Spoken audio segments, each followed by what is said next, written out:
Hey everyone, welcome back to my channel. তো guys আজকে সকাল সকাল আমরা বেরিয়ে গেছিলাম একটু ঘুরু করতে। তো আজকের ঘুরুটা কোনো শর্ট ট্রিপ ছিল না, আজকে ছিল একটা লং ট্রিপ।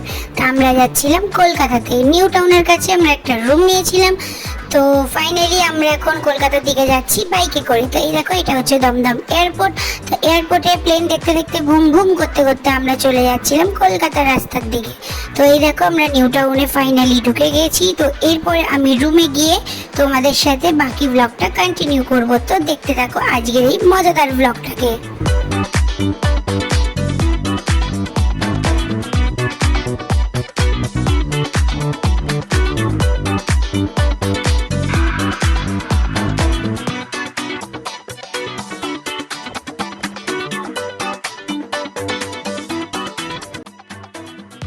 তো ঘুরতে ঘুরতে আমাদের খুব খিদে পেয়ে গেছিল, তাই কলকাতার রাস্তা ধারে স্ট্রিট ফুড আহা। তো আমরা এখান থেকে আমাদের ব্রেকফাস্টটা সেরে সোজা যাই রুমে। আর রুমে গিয়ে এই দেখো রসো বেবি, এর নাম হচ্ছে রসগোল্লা, এটা একটা পার্সিয়ান ক্যাট। তো আমরা এর সাথে অনেক টাইম স্পেন্ড করছিলাম, অনেক খেলা করছিলাম। আর খেলতে খেলতে আবার আমাদের খিদে পেয়ে যায়। তো লাঞ্চ টাইম হওয়ার আগেই আমরা লাঞ্চ অর্ডার করি কলকাতা থেকে। তো এটা ছিল ভেজ পোলাও সাথে চিকেন কষা। তো এখন আমরা এটা কমপ্লিট করার পর রসের সাথে আমি এখন একটু শুয়ে দুপুরের ঘুম দিচ্ছি। তো বাকিটা তোমরা ভিডিওতে দেখো। ওখান থেকে বেরিয়ে আমরা সোজা চলে আসি সাপুরজি ব্লকে। আর সাপুরজি আমাদের বন্ধুদের খুব ফেভারিট একটা প্লেস। এখানে এসেছি মানে ডিমের ডেভিল সাথে সিঙ্গারা সাথে দুধ চা আর খুব সুন্দর একটা মোমেন্ট। তো আমরা এই মোমেন্ট কাটাতেই বেরিয়ে এসেই আমরা সাপুরজির বাইরে থেকে খেলাম মোমো। আর মোমোটা খুব টেস্টি। আর এই মোমোটা যে দাদাটা বানায় তিনি হচ্ছেন নেপাল থেকে এসছেন, তাই সেই স্টাইলের মোমো আহা কৃষ্ণনগরে বা কলকাতা সাইডে পাওয়া একদম ইম্পসিবল। তো তারপরে আমরা খেলাম বাহাদুরদার দোকানের লস্যি। আর এই লস্যিটা অসাধারণ, খুব ফুলফিল। একটা লস্যি খেলে তোমাদের পেট ভরে যাবে।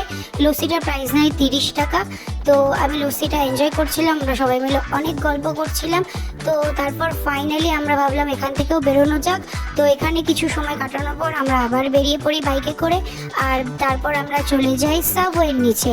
তো সাবওয়ের নিচে আমরা বন্ধুরা মিলে বসি এবং বসার পর রসকে আবার আমরা রুম থেকে নিয়ে আসি।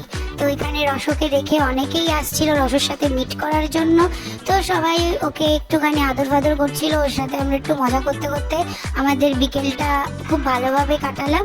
তারপর ফাইনালি রসকে নিয়ে আমরা রুমের দিকে আবার রওনা হলাম। তো গাড়িতে রসও খুব এনজয় করছিল এই ট্রাভেলটাকে, কারণ ওরও ফার্স্ট টাইম এইগুলো জার্নি। তো বৃষ্টি ভেজা কলকাতা শহর, সাথে প্রিয় মানুষ, সাথে ছোট্ট একটা বেবি। তো এইভাবে আগে আমরা ফাইনালি রুমে গেলাম। আর রুমে যাওয়ার পর এই যে এনার্জি, কি এনার্জি বাপরে বাপ। এনি তো এনার্জির ঠেলায় গুঁতোর ঠেলায় জুতো নিয়ে খেলতে খেলতে একবার এদিক একবার ওদিক। ওর এই কিউট মোমেন্টগুলো তোমাদের জন্য ক্যাপচার করছিলাম। খুব মিষ্টি ছিল। তোমাদের সাথে পরে ওর অনেক ব্লগ আমি তোমাদের সাথে শেয়ার করব, তোমরা যদি দেখতে চাও। তো ফাইনালি সন্ধ্যাবেলায় ভাবলাম যে একটুখানি কিছু খাওয়া যাক। তো তারপরে আমরা একটা পিৎজা অর্ডার করি। আর তারপরে আমরা রাত্রে ঘুমিয়ে পড়ি, আর কিছু দেখা হয়নি। এই হচ্ছে সকালবেলা আমাদের রুমের অবস্থা।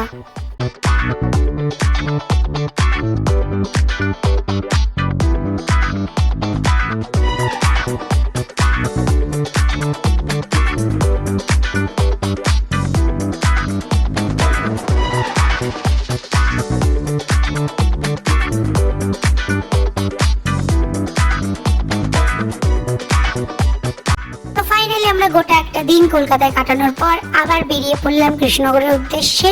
তো আজকের এই ব্লগটা যদি তোমাদের ভালো লাগে তো প্লিজ লাইক, কমেন্ট, শেয়ার আর বাই।